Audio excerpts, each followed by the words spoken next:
Salut à tous les footeux, bienvenue à Footland. Alors que la trêve hivernale se rapproche petit à petit, on a décidé de se faire un petit top 3 de ce début de saison en première ligue. Et pour ce faire, j'ai décidé d'inviter Footland. Bon, c'est un peu sa chaîne, mais... Et oui, vous l'avez vu les footeux, cette vidéo est en collaboration avec Flip, un frérot. D'ailleurs, je vous conseille d'aller voir sa chaîne au plus vite, parce qu'il sort du contenu de qualité. Et bien sûr, abonnez-vous et cliquez sur la cloche de notification pour ne rater aucune de ses prochaines vidéos. Et si ce n'est pas déjà fait, abonnez-vous également à ma chaîne, bien sûr. Bon, pour les plus anciens, vous me connaissez déjà, puisqu'on avait déjà collaboré avec le frérot il y a quelques mois.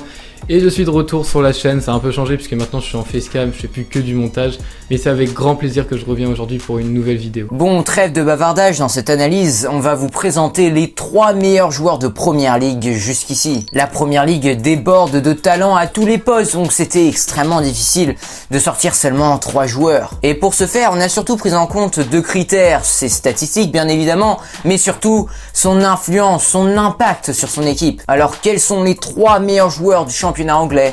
C'est ce qu'on va voir dans cette nouvelle analyse. Bienvenue à Footland, le monde de la Première Ligue. Pourquoi Diogo Jota? C'est simple, il est extraordinaire en ce début de saison et je n'exagère même pas. Bon, comme Footland vient de vous le dire, on a décidé de placer à la 3e position le portugais Diogo Jota, parce qu'il vient de faire une adaptation éclair du côté de Liverpool. C'est simple, c'est 9 buts en 9 titularisations. C'est déjà assez incroyable de s'adapter aussi vite, mais surtout c'est pas dans n'importe quel club. Liverpool est tenant du titre en Première Ligue, c'est une équipe ultra complète qui performe sur la scène européenne et qui a même remporté la Ligue des Champions en 2019. Donc on parle d'un top club et Diogo Jota est en train de s'imposer comme un titulaire en quelques matchs. C'est encore la preuve que la cellule de recrutement du Liverpool de Jürgen Klopp marche à merveille. Et j'insiste sur le Liverpool de Jürgen Klopp parce que c'est depuis qu'il est arrivé que Liverpool excelle sur le marché des transferts. Toutes les recrues, presque sans exception, sont pertinentes et Diogo Jota l'est d'autant plus. Alors que tant de clubs paniquent sur le marché des transferts et font des transferts opportunistes au dernier moment, Liverpool, eux, attendent et observent avec patience. Aucun joueur n'est un pari, aucun joueur n'est un plan B. Mais qui aurait pensé qu'un attaquant de plus à Liverpool allait tout changer? Un grand nombre de clubs auraient juste gardé le trio magique Salah, Mané, Firmino. C'est un trio qui marchait, donc pourquoi le changer? Mais comme dans toute équipe, il faut de la concurrence, peu importe, même si l'équipe se porte bien. Il faut apporter cette concurrence pour améliorer cette équipe et surtout la motiver. Et ça, Liverpool, ils l'ont parfaitement compris. Jota, justement, apporte cette concurrence vitale. Et Klopp avait son nom en tête depuis quelques années. Ça fait vraiment longtemps qu'il prépare le coup, qu'il l'observe. C'est pour ça que je vous dis que Liverpool ne fait jamais rien à l'arrache. Avant de réellement recruter un joueur, c'est souvent des années de scouting et d'observation. Et quand le club trouve que c'est le bon moment de réaliser le transfert, c'est comme si c'était déjà fait. Tout est préparé à l'avance, je vous dis. Et Jota, c'était loin d'être un titulaire indiscutable à Wolverhampton. En quart de finale de la Ligue Europa, Nuno l'a gardé sur le banc et ne lui a laissé que 11 minutes pour s'exprimer durant une rencontre plus que capitale. Comme si Liverpool avait vu chez ce joueur quelque chose que personne d'autre n'a perçu. Et à l'heure où je parle, force est de constater que Jota était tout simplement le joueur idéal pour les Reds. Un joueur humble qui pense avant tout à l'équipe et un joueur talentueux surtout. Alors certes, il apporte sûrement moins dans le jeu que Roberto Firmino, mais que ce soit sur l'aile gauche ou en pointe, il est tout le temps décisif. Et contrairement à son coéquipier brésilien, lui, il trouve souvent le chemin des filets adverses. Il est assez grand, 1m78 pour un attaquant, c'est vraiment pas mal. Il n'est pas très solide, mais malgré ça, il arrive quand même à bien garder son ballon et toujours à se mettre dans une bonne position de frappe. À côté de ça, c'est un joueur rapide, on l'a vu sur son triplé contre l'Atalanta, il marque pas mal de buts sur des passes en profondeur, c'est un très bon finisseur, en 1 contre 1 contre les gardiens, il est très bon. Je rajouterais aussi qu'il a seulement 24 ans, faut pas l'oublier, il a encore une grosse marge de progression et dans un club comme Liverpool, je pense qu'il va encore beaucoup s'améliorer. Jürgen Klopp le place de plus en plus dans son équipe en tant que titulaire, quitte à mettre de temps en temps Roberto Firmino sur le banc. C'est quand même assez incroyable de s'imposer comme ça et de venir bouger une ligne d'attaque qui pourtant performait énormément depuis 2-3 ans. Ce qu'a fait le Portugais, c'est très fort. En moins de quelques semaines, il s'est intégré dans le trident offensif des Reds avec une facilité déconcertante. Le trio offensif des Reds était censé être intouchable. Rappelez-vous un peu des noms évoqués lorsqu'il s'agissait de renforcer cette attaque de Liverpool et peut-être changer cette hiérarchie. On parlait de Mbappé, de Haaland, de Sancho. ou même de Werner. Des gros noms, vous vous rendez compte un peu du niveau de Jota? Une vitesse hors du commun et une finition simple mais efficace.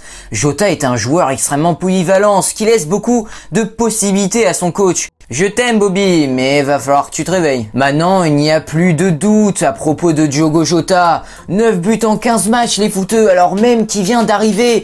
Il s'est acclimaté comme ça. En fait, il n'y aurait jamais dû avoir des doutes à son égard.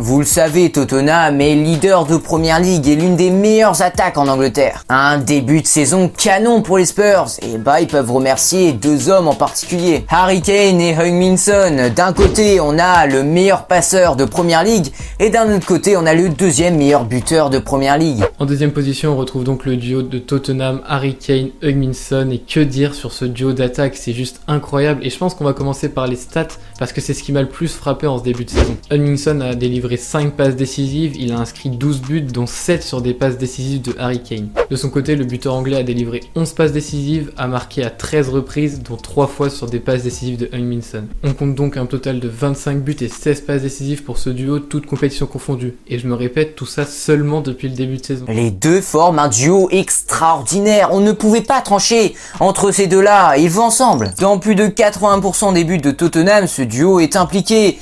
C'est un duo magique qui se trouve les yeux fermés. Et ce qui est incroyable dans ce duo, c'est que les deux sont à la fois à l'aise dans la passe et la finition. Son et Kane n'ont aucun mal à se muer en passeur. Kane notamment, qui en est à plus de 10 passes décisives. Donc voilà, tu te retrouves avec un duo extrêmement complémentaire qui ne cesse de briller.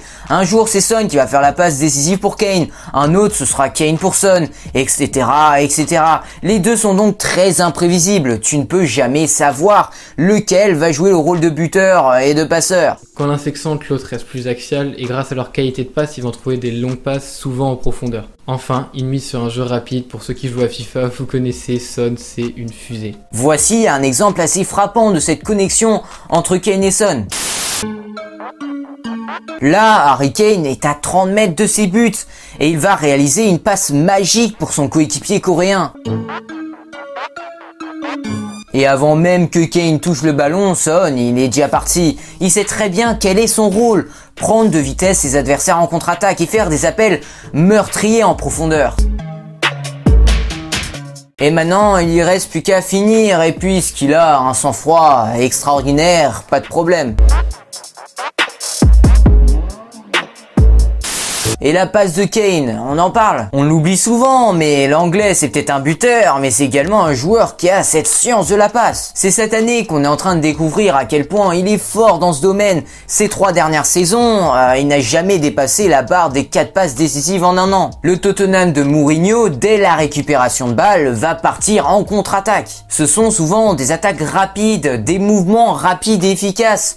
Les Spurs sous Mourinho adorent jouer comme ça. Et bien sûr, Son et Kane en raffolent de ces contre-attaques et de ces transitions éclairs. Bon, c'est tout ce que Mourinho a tendance à faire une grosse deuxième saison dans les clubs dans lesquels il passe.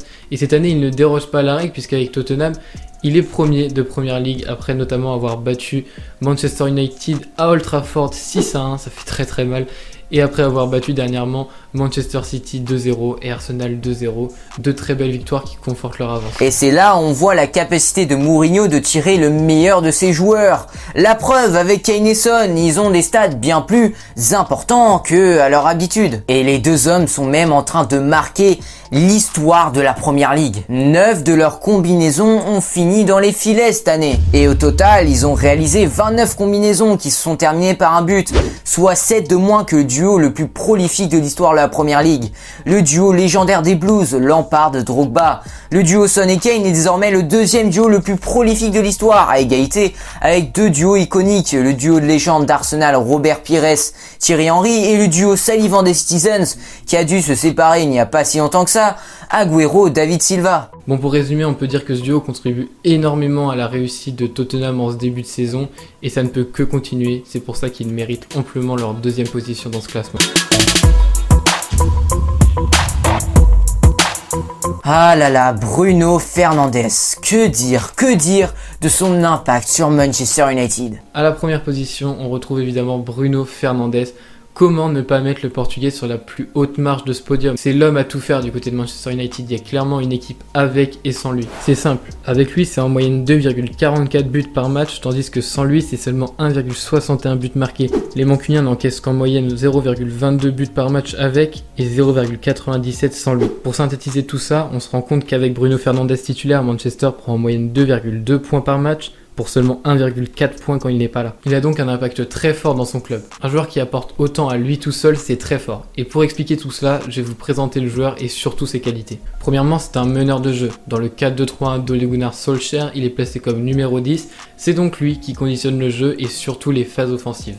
C'est pas un très grand joueur, il n'est pas très bon de la tête, il n'est pas très solide, il n'est pas non plus très rapide, mais c'est surtout un joueur très endurant et très agile. Si on regarde sa hitmap, on se rend compte qu'il est omniprésent, il a une très grande liberté, surtout depuis son arrivée à Manchester.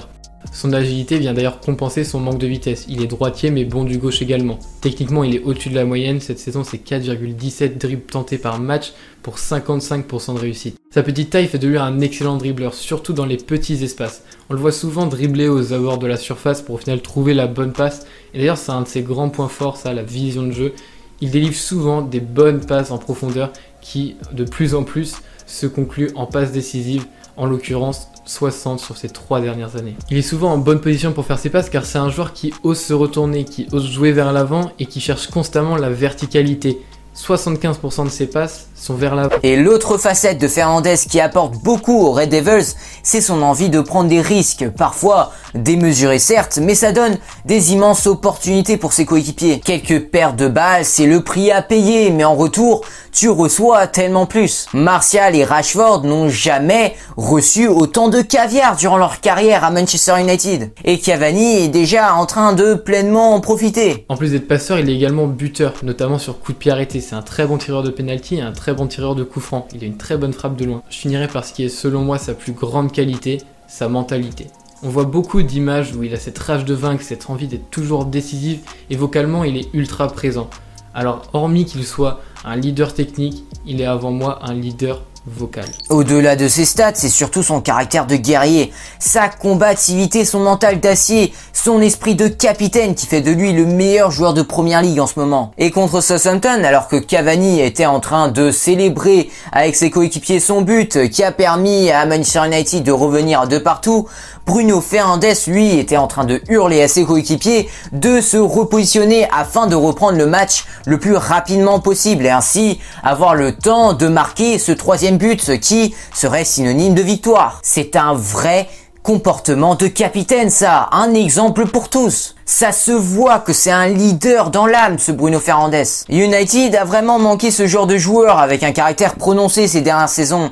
Ils ont eu certes des joueurs qui donnent tout sur le terrain et sont tout le temps à 100% comme Herrera, Young ou encore De Gea des fois, mais jamais des joueurs comme Bruno Fernandes qui n'hésitent pas à secouer ses coéquipiers quand il le faut, à leur donner des ordres, à leur faire savoir s'ils font un mauvais match, à leur donner des conseils. Bruno comprend extrêmement bien le jeu, souvent il voit des choses que même ses coéquipiers ne verront pas. C'est pour ça qu'il se donne le droit de pointer du doigt les choses qui ne vont pas bien sur le terrain, les choses qu'il faut améliorer. Mais le Portugais n'est pas rancunier non plus, il pardonne très vite, c'est le pote de tout le monde en dehors des matchs. Donc voilà, il mérite largement ce titre de meilleur joueur de première ligue jusqu'ici. Quand on était en train de préparer cette analyse, on a tout de suite pensé à lui. D'ailleurs, si tu veux avoir plus de détails sur ce fabuleux joueur, n'hésite pas à aller voir mon focus tactique sur Bruno Fernandes qui est juste ici. Voilà notre top 3, mais comme vous en doutez, dans une ligue avec autant de talent, on était obligé de vous donner des mentions honorables qui auraient sûrement figuré dans un top 5. De mon côté, j'ai choisi 2 joueurs de Chelsea. Le premier, c'est le Marocain Hakim Ziyech, qu'on a hésité à mettre dans le top 3. Malheureusement, il a raté le début de saison à cause d'une blessure.